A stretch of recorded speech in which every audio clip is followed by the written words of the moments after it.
It was a chilly weekend in January 1931 at the peaceful Borough Court Manor.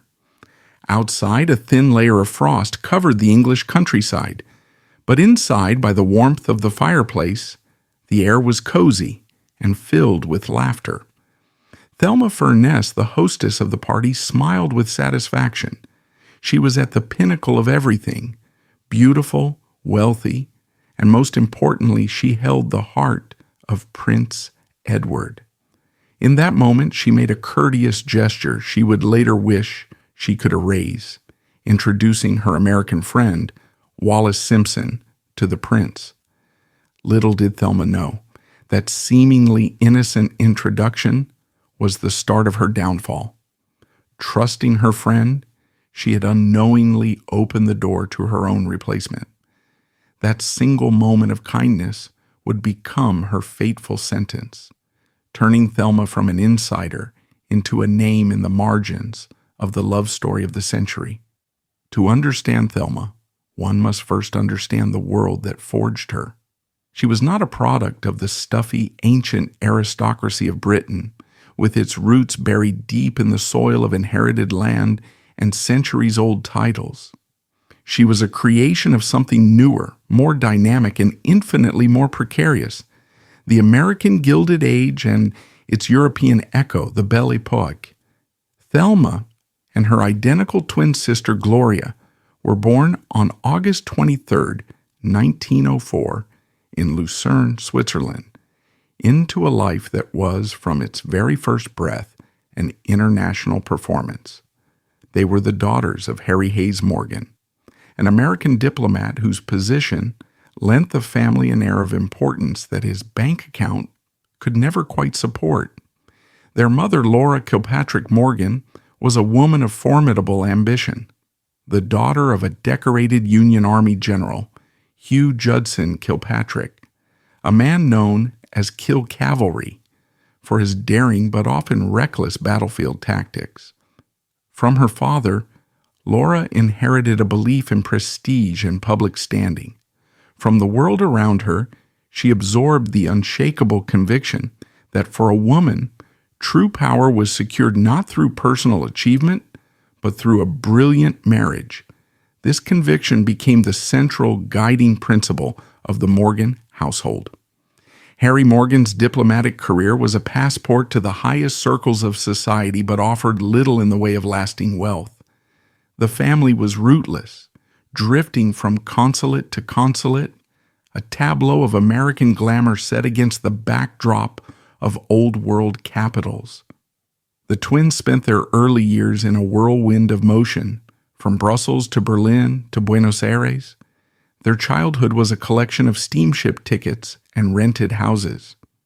They learned languages as other children learn nursery rhymes, absorbing French, German, and Spanish with an effortless fluency that would later add to their exotic allure. They were trained not in academics, but in the fine arts of social survival, how to enter a room, how to charm a dignitary, how to gauge the intricate hierarchies of a dinner party. They were their mother's life's work, two beautiful, identical assets being polished and prepared for the international marriage market. The world they observed was one of stark contrasts. They witnessed the opulence of the pre-war European aristocracy, the grand balls, the court presentations, the rigid etiquette, but lived with the private, gnawing anxiety of a family whose lifestyle always outpaced its income.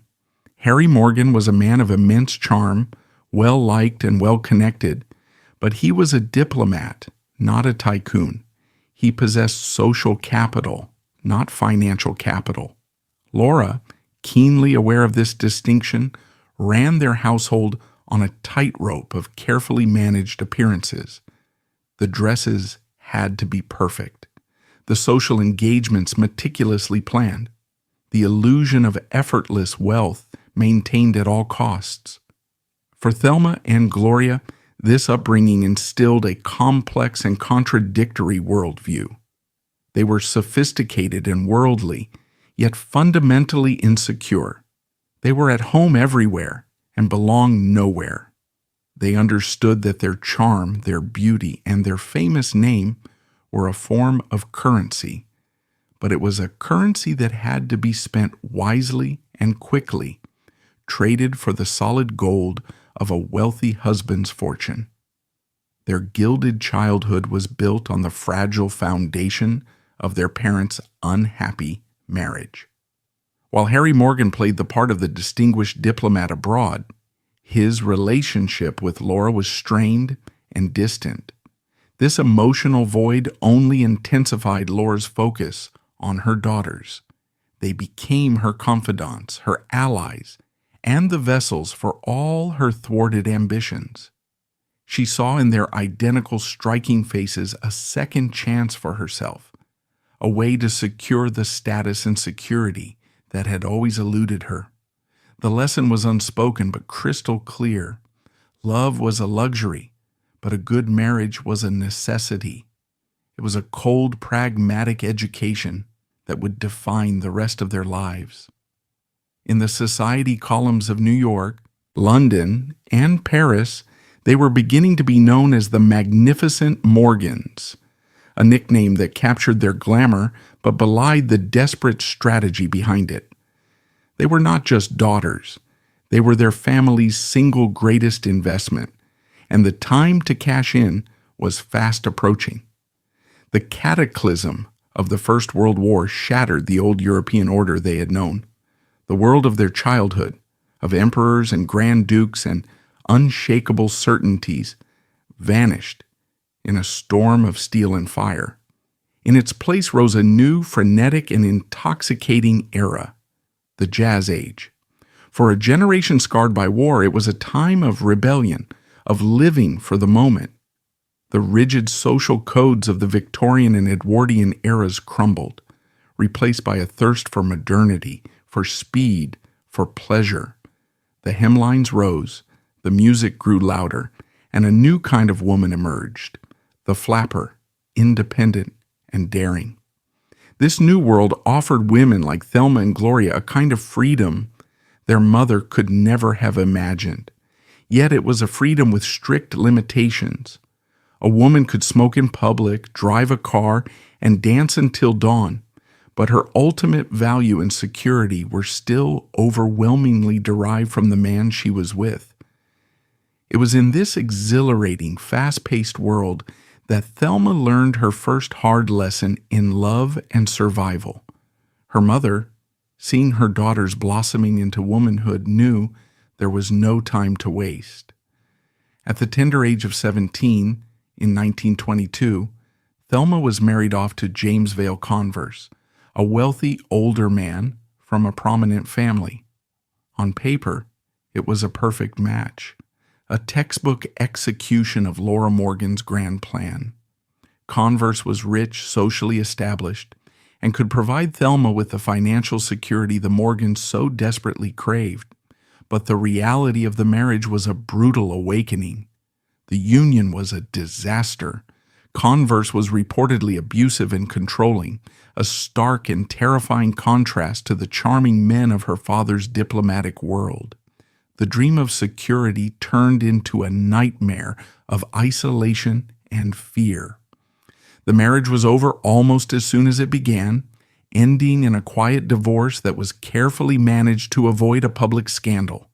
For many young women of that era, a failed first marriage at such a young age would have been a social death sentence. But Thelma was resilient. The experience, though traumatic, had been instructive. It taught her that money alone was not enough. It taught her the difference between a gilded cage and a true partnership. And it taught her the importance of her own agency. She emerged from the ordeal not broken, but hardened, more discerning, and more determined than ever. She rejoined her sister Gloria, and together they threw themselves back into the glittering transatlantic high society of the Roaring Twenties. They were a formidable pair, their identical beauty creating a sensation wherever they went. They shuttled between continents on luxurious ocean liners, like the Aquitania and the Mauritania, the floating palaces that connected the old world and the new. Their lives were a whirl of Parisian couture houses, London townhomes, and Long Island weekends. They were courted by millionaires, artists, and aristocrats, the darlings of a society obsessed with youth, beauty, and novelty. Then, in 1925, the final pillar of their old life collapsed. Their father, Harry Hayes Morgan, died in London, leaving his family with a constellation of impressive social connections, but very little actual money.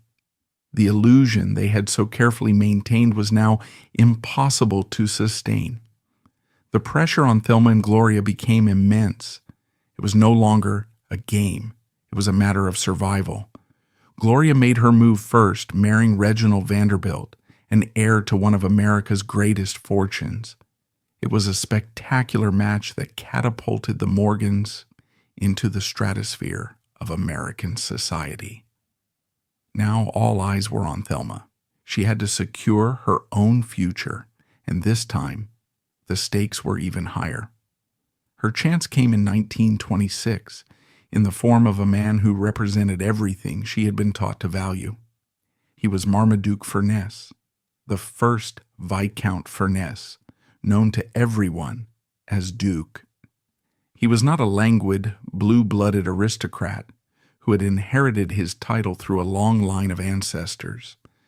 He was a force of nature, a self-made industrial magnate who had built a colossal fortune in shipping. He was one of the wealthiest men in Britain, a rugged, powerful figure, 21 years her senior. Their meeting was less a romance and more a negotiation. He was a notorious womanizer, recently divorced, and looking for a new wife who could serve as a beautiful and sophisticated hostess, a jewel to crown his vast empire.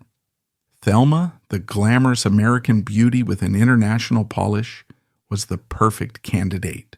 For her part, she saw in him not just wealth but a title, a position at the apex of British society, and a powerful protector.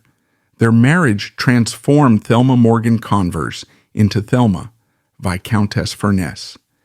In an instant, she had surpassed even her mother's wildest dreams.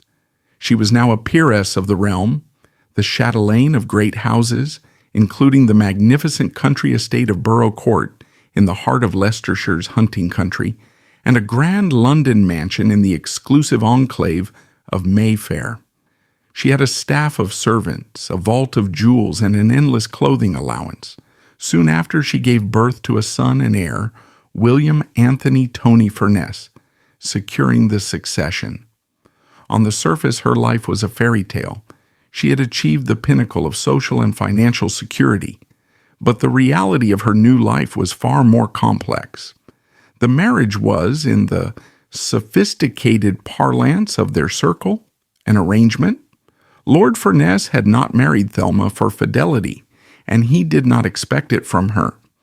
He continued his affairs with a string of other women, and in return for her turning a blind eye, he offered her a life of unimaginable luxury and the complete freedom to do as she pleased. It was a hollow crown, a gilded cage far grander than her first, but a cage nonetheless. She played her role as Lady Furness to perfection. She was a brilliant hostess, her parties at Borough Court and in London becoming legendary for their glamour and vivacity. She was admired, envied, and constantly surrounded by people. Yet, she was profoundly lonely. Her husband was often abroad on business or with his mistresses. Her life, for all its external sparkle, lacked a core of genuine emotional connection. She had the title, the houses, the jewels, and the social standing, but she was emotionally adrift in a marriage of convenience. It was in this state, a wealthy, beautiful, and lonely young viscountess, already a veteran of one disastrous marriage and now the star of a loveless one, that she first crossed paths with the most famous, most eligible, and most enigmatic bachelor in the world, Edward, the Prince of Wales, future King of England. She had successfully navigated the treacherous waters of the international marriage market and had won the ultimate prize. but the prize had left her feeling empty, perfectly poised for a grand passion that promised to fill the void. Her journey was only just beginning. Thus, Thelma Furness stood at a precipice, having achieved everything her world valued, yet possessing nothing her heart desired. Her life was a masterpiece of social architecture, with no one living inside. But across the English Channel, in the palaces and country estates of the British monarchy, another soul was equally trapped in a gilded cage of his own. Edward, the Prince of Wales, was suffocating under the weight of a future he never wanted. While Thelma sought a genuine connection to fill her emotional void, the prince sought a thrilling escape from his predestined one. In the restless, glittering social currents of the late 1920s, these two parallel paths of quiet desperation were about to converge, setting the stage for a romance that would captivate a nation before threatening to shatter its crown. To understand the cataclysmic impact of Thelma's affair with the Prince of Wales, one must first grasp the singular, almost mythical status he held. In the bleak aftermath of the Great War, which had wiped out a generation of young men and shattered the nation's self-confidence, he was a symbol of hope, modernity, and a brighter future. With his boyish good looks, his impeccable style, and a disarming informal charm, he seemed to be the very antithesis of the stiff-bearded patriarchs of the Victorian age. He was the people's prince, the world's most eligible bachelor, a figure of such intense public fascination that his every move was chronicled, his every word scrutinized. His tours of the British Empire were triumphs of public relations, drawing hysterical, adoring crowds on a scale previously unknown. He was, without exaggeration, the most famous and beloved man on the planet. But the dazzling public image concealed a deeply troubled and complicated man. The charm was real, but it was also a shield for a profound emotional immaturity. He was pathologically boyish, a Peter Pan prince who recoiled from the crushing weight of the destiny that awaited him. The source of much of this arrested development was his relationship with his father, King George V. The king was a formidable, duty-bound sovereign, a man who saw the monarchy not as a privilege, but as a sacred, burdensome trust. He was a stern disciplinarian who found his eldest son's modern sensibilities, his casual disregard for protocol, and his relentless pursuit of pleasure to be deeply alarming. Their relationship was not one of paternal affection, but of fear and constant disapproval. The king frequently berated his son, expressing his grave doubts about David's fitness to rule. "After I am dead," the king famously and prophetically remarked, "the boy will ruin himself in 12 months. This relentless criticism left Edward with a permanent sense of inadequacy and a rebellious, almost desperate craving for affirmation and escape. His escape came in the form of a carefully curated private life, lived far from the stultifying formality of Buckingham Palace. And at the center of that life for over a decade and a half had been one woman, Freda Dudley Ward. The wife of a liberal member of Parliament, Freda was the prince's great love, his anchor, and his confidant. Their affair, which began in 1918, was a model of aristocratic discretion. Freda was not a flighty debutante, but a warm, intelligent, and maternal figure who provided the unconditional adoration and emotional security his own family denied him. Theirs was a deep and stable bond. He would telephone her multiple times a day, pouring out his anxieties and frustrations. She was his emotional bedrock, a constant presence who understood the pressures of his position and offered a safe harbor. For 16 years, the affair with Freda defined the prince's private world. It was comfortable, reassuring, and posed no threat to the established order. Freda was married, discreet, and had no ambitions to be anything more than what she was. By the late 1920s, however, the prince was growing restless. He was in his mid-30s, and the stable, predictable comfort of his relationship with Frida was beginning to feel less like a sanctuary and more like a routine. The Jazz Age was roaring, and the prince, always a man of his time, felt its pull. He craved something more exciting, more glamorous, more dangerous. His well-documented obsession with married women was a source of deep concern for his parents and the court, but it was a pattern from which he seemed unable or unwilling to deviate. These women, older, more experienced, and safely unavailable for marriage, offered him a kind of maternal guidance mixed with worldly sophistication, a potent cocktail for a man who was both a prince and a perpetual adolescent. Frida had been the perfect partner for the post-war prince, but for the prince of the Jazz Age, a new kind of leading lady was required. He was looking for a star, and he found one at a most unlikely venue. Their meeting was not in a glittering palace ballroom or at a smart London nightclub. It took place on a damp, quintessentially English day in 1929 at the Leicestershire Agricultural Show. Thelma, in her capacity as Lady Furness, was hosting a party at Borough Court for the occasion, and the Prince of Wales was the guest of honor. When he was introduced to his hostess, he was instantly captivated. Here was another married woman, but she was unlike anyone he had ever known. She was American, a fact he found endlessly exotic and alluring. Americans, to his mind, were modern, direct, and unburdened by the suffocating deference of English society. Thelma possessed a wit, a confidence, and a glamorous, almost cinematic beauty that was utterly of the moment. She was not a demure English rose. She was a vibrant hothouse orchid, cultivated in the international conservatories of diplomatic society. For his part, the prince made an equally powerful impression on Thelma. She saw not just the heir to the throne, but a man of immense, almost vulnerable charm. He was witty, attentive, and radiated a kind of restless energy that she, in her own gilded boredom, found deeply compelling. There was an immediate and palpable spark between them. The prince, once his interest was piqued, was known for his relentless and obsessive courtships. He began to pursue Thelma with the full force of his charm and position. The telephone at her Mayfair home began to ring constantly. Invitations to intimate dinners and parties arrived by the dozen.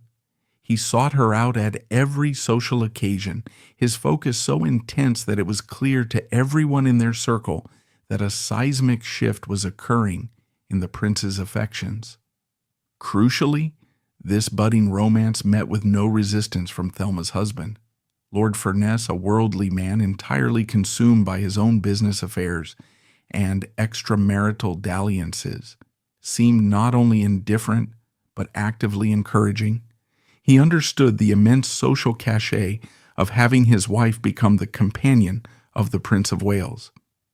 According to Thelma's own memoir, when she told her husband of the prince's growing interest, his response was one of cheerful pragmatism. "I think you're going to be very, very happy," he reportedly told her, effectively giving his blessing to the affair. With her husband's tacit approval, Thelma was free to step into the role that seemed destined for her. The transition of power was swift and, for Frida Dudley Ward, brutally final. The prince's daily devoted telephone calls to her began to dwindle, then stopped altogether. When she tried to call him, she was informed by a cool voice at the palace switchboard that they had instructions not to put her through. After 16 years of unwavering devotion, she was excised from his life with the surgical precision of a man who could not bear emotional loose ends. He never spoke to her again. It was a demonstration of a capacity for coldness and emotional detachment that would come to define his relationships, a trait Thelma would one day experience herself. But for now, she was the beneficiary of his single-minded focus. She had supplanted the long-reigning favorite. Thelma Furness was now the prince's maîtresse en titre, the official, if unacknowledged, royal mistress. Life for Thelma was utterly transformed. She became the sun around which the prince's private universe revolved. Her weekends were now spent at his beloved country retreat, Fort Belvedere. The fort, a castellated Gothic folly in a secluded corner of Windsor Great Park, was the prince's personal creation and his ultimate escape. He had rescued it from dereliction and lovingly restored it, decorating it himself in a style that was comfortable and modern. A world away from the drafty museum-like palaces he detested. It was here, with Thelma by his side, that he could shed the skin of royalty and be simply David. He would spend hours in the garden, dressed in his trademark +4s, clearing undergrowth and battling rhododendrons. In the evenings, he would mix cocktails for their guests, his gramophone playing the latest jazz records, before climbing the battlements to play mournful tunes on his bagpipes as the sun set over the ancient trees of Windsor. Thelma was the perfect hostess for this new, informal court. She was glamorous, fun-loving, and possessed an easy American grace that put people at their ease. She understood that his deepest need was to feel like a normal man, and she created an environment where that was possible. She became the gatekeeper to his private world, the co-host of an endless house party for the Prince of Wales set, a fast modern clique of aristocrats and wealthy socialites who shared his disdain for the old guard and his love for cocktails, speed, and witty repartee.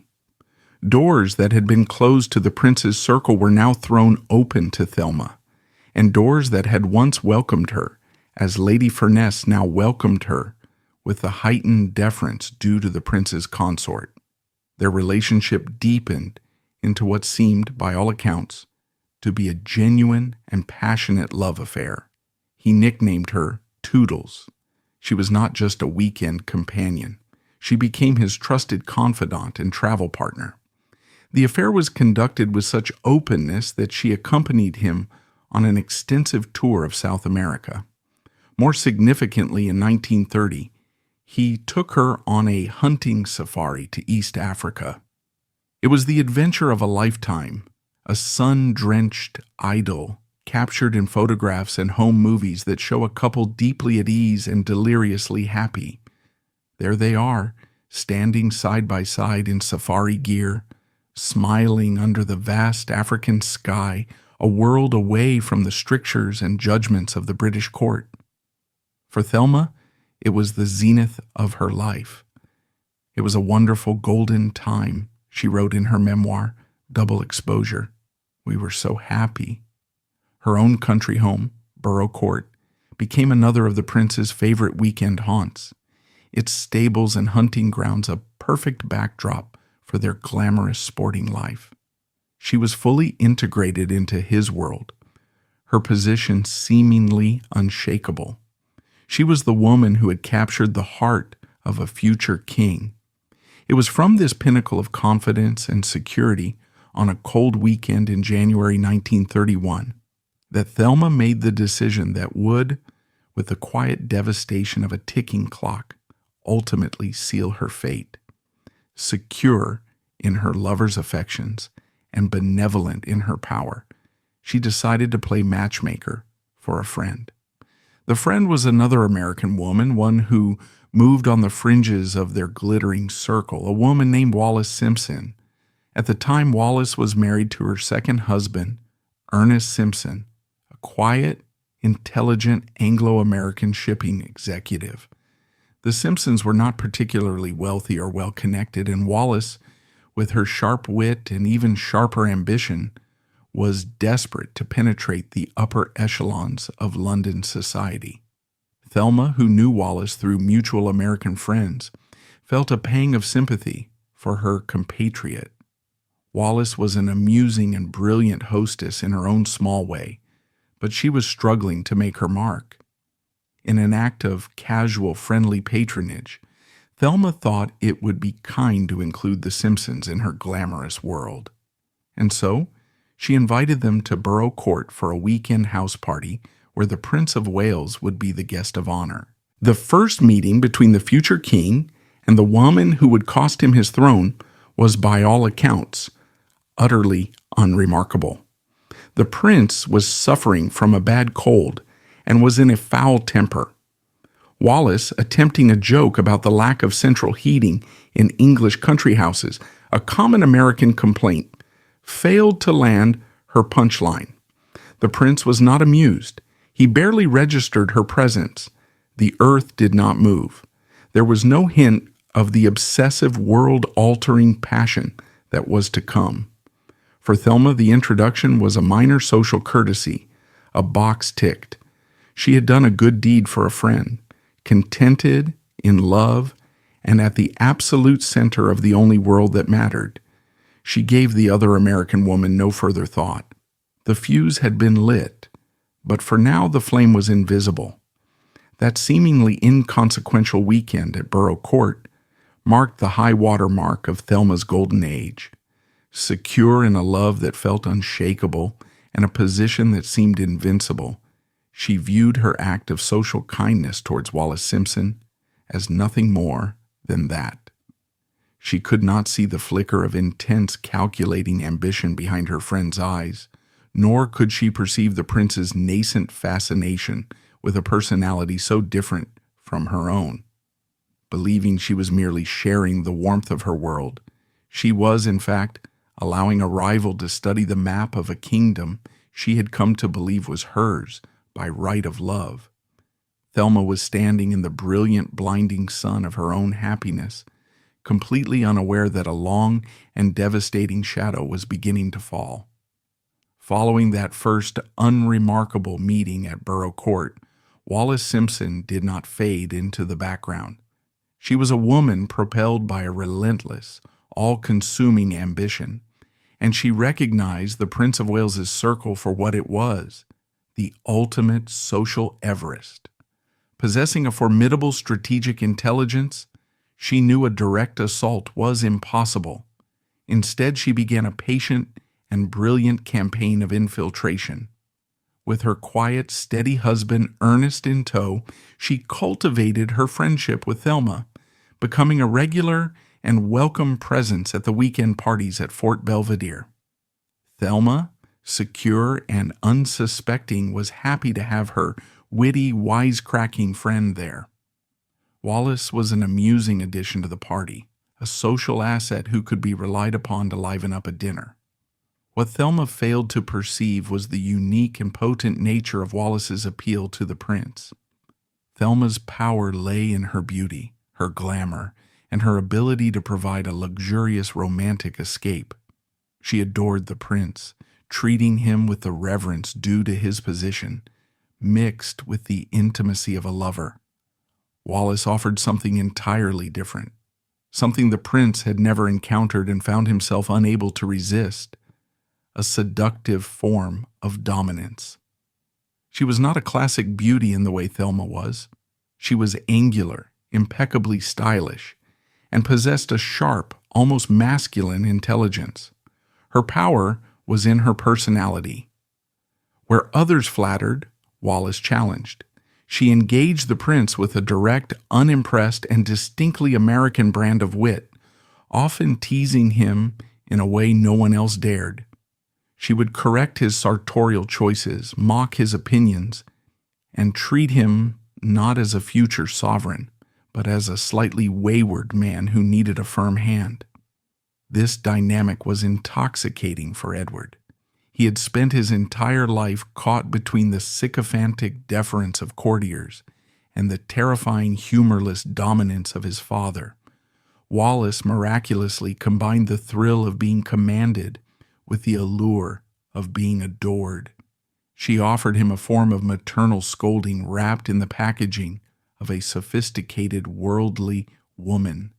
She took an obsessive interest in every detail of his life, from the food he ate to the speeches he gave, making herself not just a lover but an indispensable manager of his existence. While Thelma provided a beautiful stage for his life, Wallis offered to direct the play itself. And the prince, a man who had secretly always craved a director, was mesmerized. Thelma saw it all, but understood none of it. To her, Wallis's bossiness was simply part of her American charm.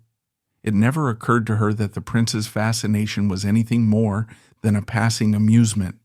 She could not conceive of a world in which she, Thelma Furness, the great beauty, could be replaced by the sharp, plain, and married Mrs. Simpson.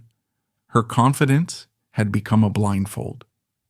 Then, in the autumn of 1934, a crisis erupted 3,000 miles away that would demand Thelma's presence, and in doing so, leave the field of battle wide open for her rival. The storm centered on her identical twin, Gloria Morgan Vanderbilt. Gloria was locked in a sensational, vicious custody battle for her 10-year-old daughter, little Gloria. The lawsuit had been brought by the child's paternal grandmother, the immensely powerful and puritanical Gertrude Vanderbilt Whitney. The Whitney camp accused Gloria of being a decadent and immoral figure, an unfit mother who led a bohemian lifestyle, allegedly indulging in lesbian affairs and squandering the Vanderbilt Trust Fund. The press dubbed it the trial of the century, and it quickly devolved into a mudslinging spectacle, with private detectives, lurid testimony, and scandalous headlines splashed across the front pages of every newspaper in America. Thelma's bond with her twin sister was the one constant, unbreakable thread in her life. They had navigated the treacherous world of the marriage market together, a team against the world. When a frantic Gloria begged her to come to New York to provide emotional support and, crucially, to testify on her behalf as a character witness, there was no question of Thelma refusing. Her sense of familial loyalty was absolute. She was, however, torn. She knew the prince was emotionally needy, prone to fits of melancholy, and hated to be left alone. To leave him for what could be an extended period was a significant risk. It was this anxiety that prompted her to turn to the one person she believed she could trust. Her final days in London were a rush of packing and preparation.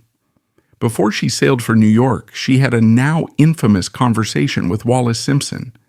Feeling a pang of guilt about abandoning the prince, she sought out her friend. As she would later recount with heartbreaking clarity in her memoir, she uttered the words that would irrevocably alter the course of her own life and, by extension, the history of the British monarchy.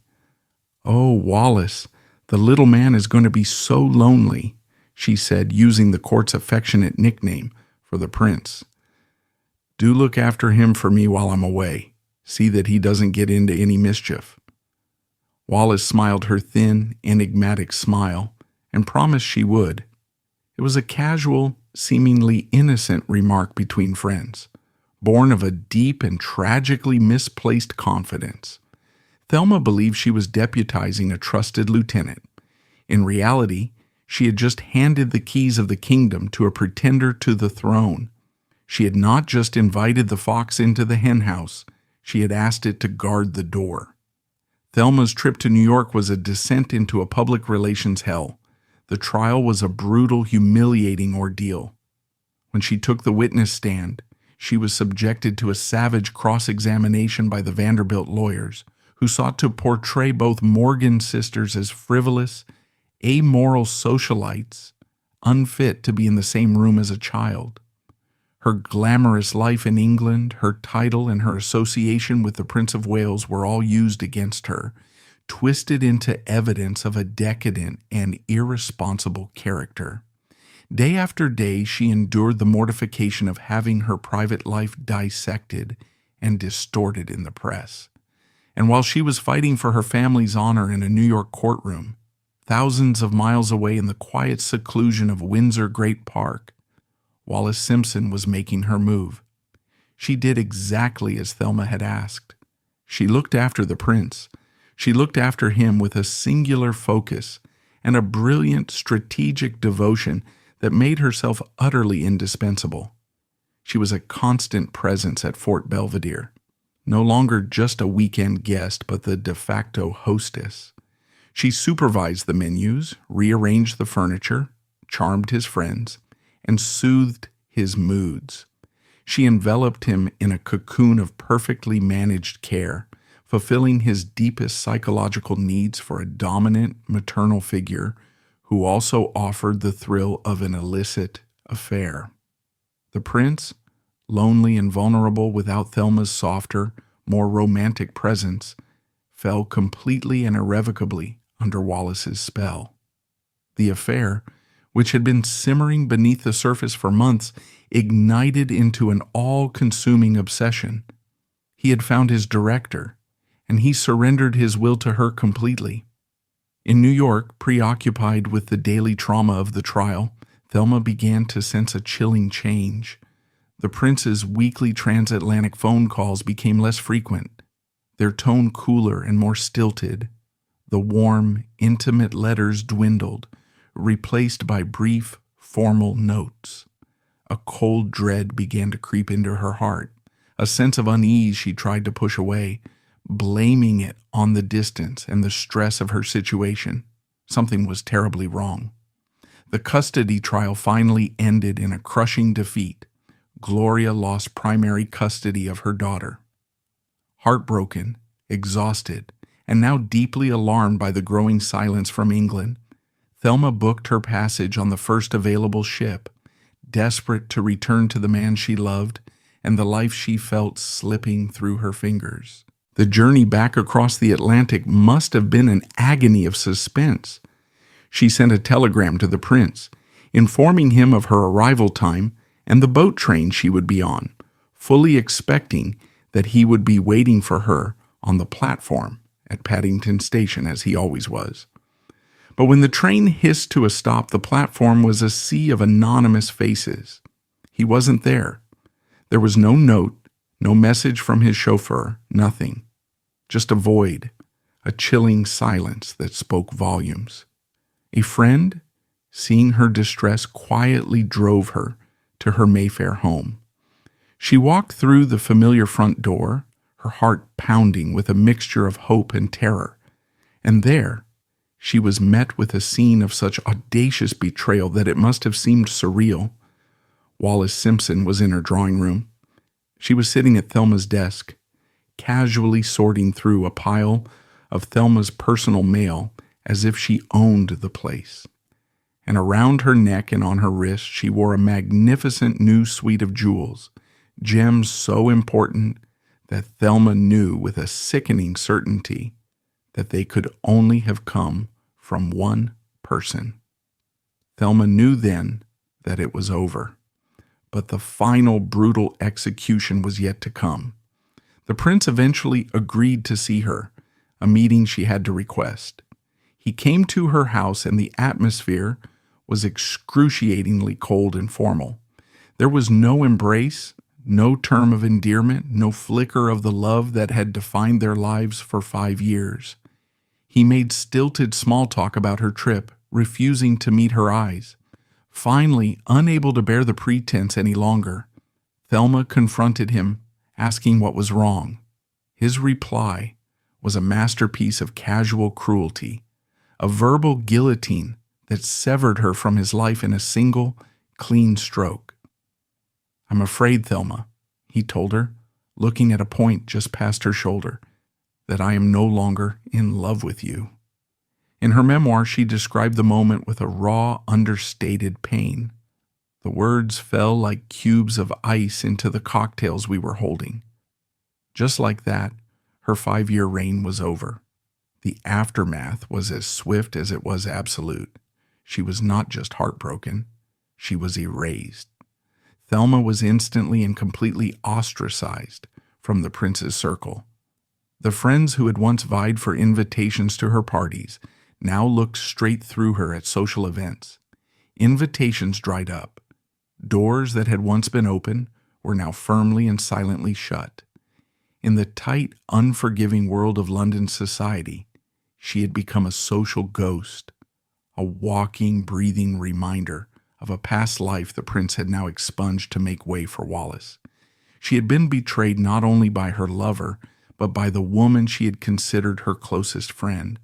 Wallis had not just stolen her lover, she had stolen her life. Humiliated and bewildered, Thelma retreated from London, trying to piece together the shattered remnants of her world. She was forced to watch from the sidelines as the prince's obsession with Wallis escalated, consuming him and his duty, and setting the British Empire on a direct collision course with the abdication crisis. She, who had been at the very center of the story, was now a forgotten character in the prologue, a footnote to the great drama she had unwittingly set in motion. The closing of the door on Thelma Furness's life within the royal circle was swift, silent, and absolute.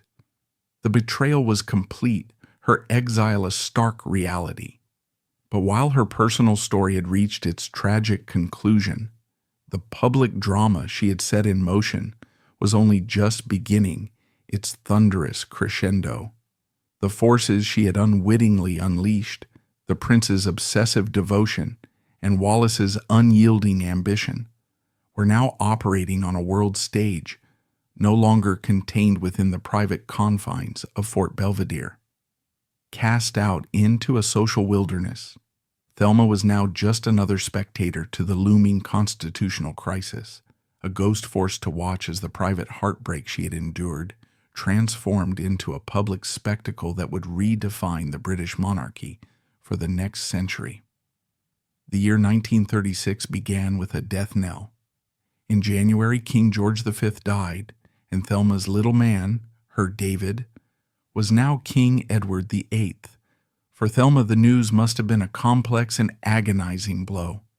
The charming, restless man, whose vulnerability she knew so intimately, was now the sovereign of a quarter of the world's population. And at his side, ever present and increasingly brazen, was Wallis. As king, Edward's behavior became more reckless. He flouted centuries of protocol, listing Wallis's name in the court circular among his official guests at Balmoral and Sandringham, while she was still married to Ernest Simpson. He took her on a highly publicized yacht cruise of the Adriatic, where they were photographed together, creating a scandal across the world's press, a story that was, by a gentleman's agreement, kept out of British newspapers. Thelma, reading the foreign reports, must have watched in a state of bewilderment and perhaps a grim private vindication.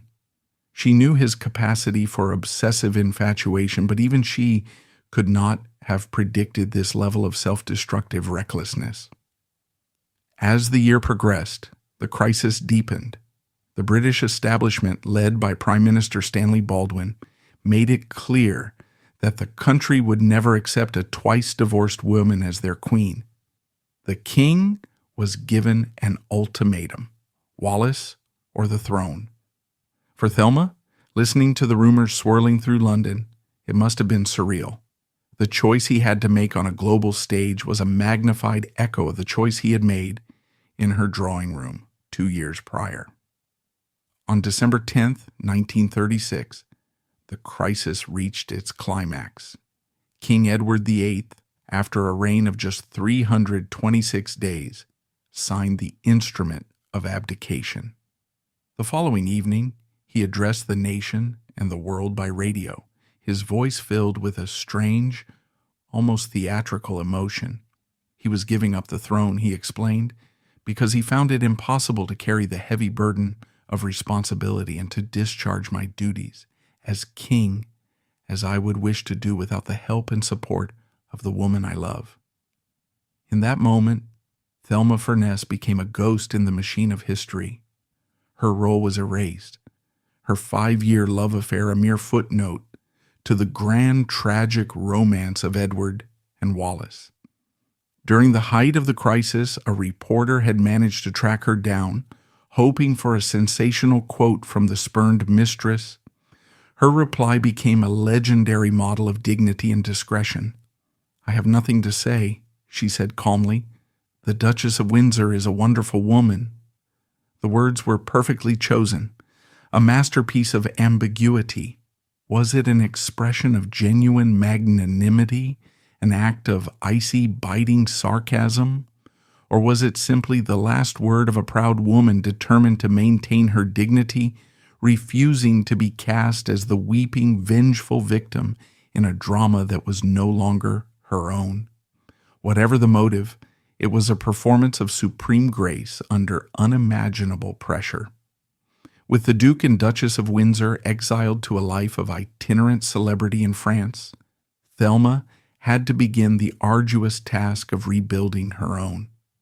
Her marriage to Lord Furness had officially ended, and she was once again a single woman, albeit one of immense wealth and painful notoriety.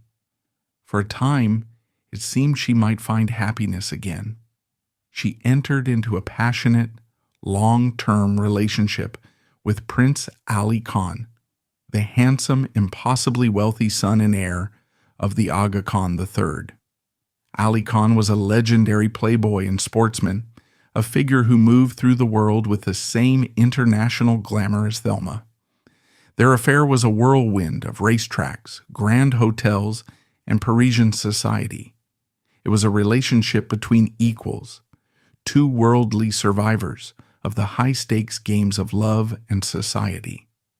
But this, too, was not to last. In 1948, Ali Khan's famously wandering eye fell upon the ultimate Hollywood goddess, Rita Hayworth, and he left Thelma to marry the film star. To be cast aside for another woman for a second time in such a public and high-profile manner must have been a devastating blow, a cruel echo of her past that reinforced her status as the woman who came before. After the end of her affair with Ali Khan, Thelma largely retreated from the spotlight that had defined and damaged her life. She settled into a quiet transatlantic existence, dividing her time between an elegant apartment in New York and another in Paris. She lived a life of quiet dignity, surrounded by a small circle of loyal friends, a ghost from a past era. Her life stood in stark contrast to the strange, hollow existence of the Duke and Duchess of Windsor. The exiled royals lived in a perpetual blaze of publicity, endlessly photographed and interviewed, flitting between Paris, New York, and Palm Beach. A pair of glamorous, aimless figures trapped in the amber of their own myth. One can only imagine Thelma, in her later years, catching a glimpse of their impossibly chic, unsmiling faces in the pages of Vogue or Life magazine. What did she feel? Pity for their rootless, pointless existence, a flicker of old pain, or perhaps a quiet sense of relief that she had escaped a life with a man who had proven so spectacularly unsuited to any kind of duty. For decades, she remained silent about her time with the prince. Then, in 1958, she finally broke her silence with the publication of Double Exposure, a joint autobiography written with her sister, Gloria.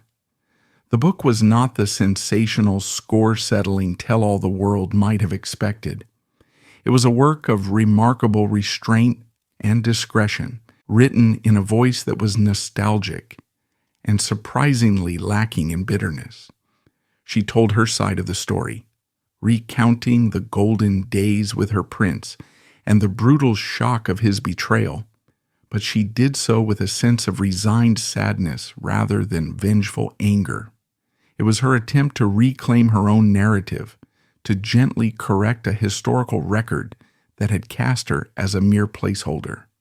But by 1958, the world had changed irrevocably. The Second World War had swept away the last vestiges of the society she had known. Her tale of jazz-age romance and royal intrigue seemed like a dispatch from another planet, a fascinating but distant piece of social history. In the end, what is the lasting takeaway from the life of Thelma Furness? Her story is one of profound and tragic irony, a haunting examination of the interplay between personal choices and historical forces. It invites a host of complex and unsettling questions. Was she simply a naive woman blinded by love and a misplaced sense of security? Or was she in some way complicit in her own downfall, her confidence a form of arrogance? The truth is likely a mixture of both. Her fatal flaw was not malice or ambition, but a simple failure to see the ferocious ambition in others. She existed in a world where surfaces were everything, and she failed to look beneath the glittering surface of her own life until the ground had already crumbled beneath her feet. Her role in history, however, is far from a footnote. It is pivotal. By introducing Wallis Simpson to the Prince of Wales, and more crucially, by leaving him in her care, Thelma Furness served as the unwitting catalyst for the abdication crisis.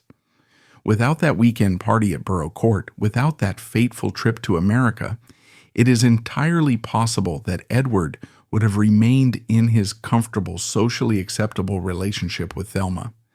He may have ascended the throne, however reluctantly, with her discreetly in the background, and the course of the 20th century would have looked very different.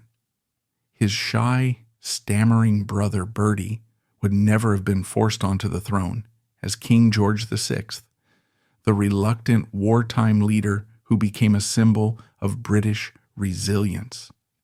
And his elder daughter Elizabeth would have remained a minor princess instead of becoming the longest reigning and arguably most successful monarch in British history. A moment of friendship, a casual request, a journey across an ocean, these were the small hinges on which the great door of history swung open, revealing a future no one could have predicted. Thelma Furness passed away in New York City in 1970 at the age of 65. She lived long enough to see the world change beyond recognition, to see the society she had once conquered vanish into memory. When we remember the abdication crisis, we think of Edward and Wallis, the great crown-tossing romance or the ultimate act of selfish dereliction. But perhaps the more human and ultimately more tragic story belongs to the woman left in their wake. She was not a political schemer or a historical titan. She was a woman who navigated the world she was given with the tools she possessed, her beauty, her charm, and her heart. Her life is not a grand epic, but a poignant, intimate tale of a woman who flew too close to the royal sun and was cast out into the cold. It's a timeless reminder that in the unforgiving game of love and power, even those closest to the throne can be checkmated by a single careless move. She was the author of the first forgotten chapter of the Windsor's story, and in doing so, she became one of history's most consequential ghosts.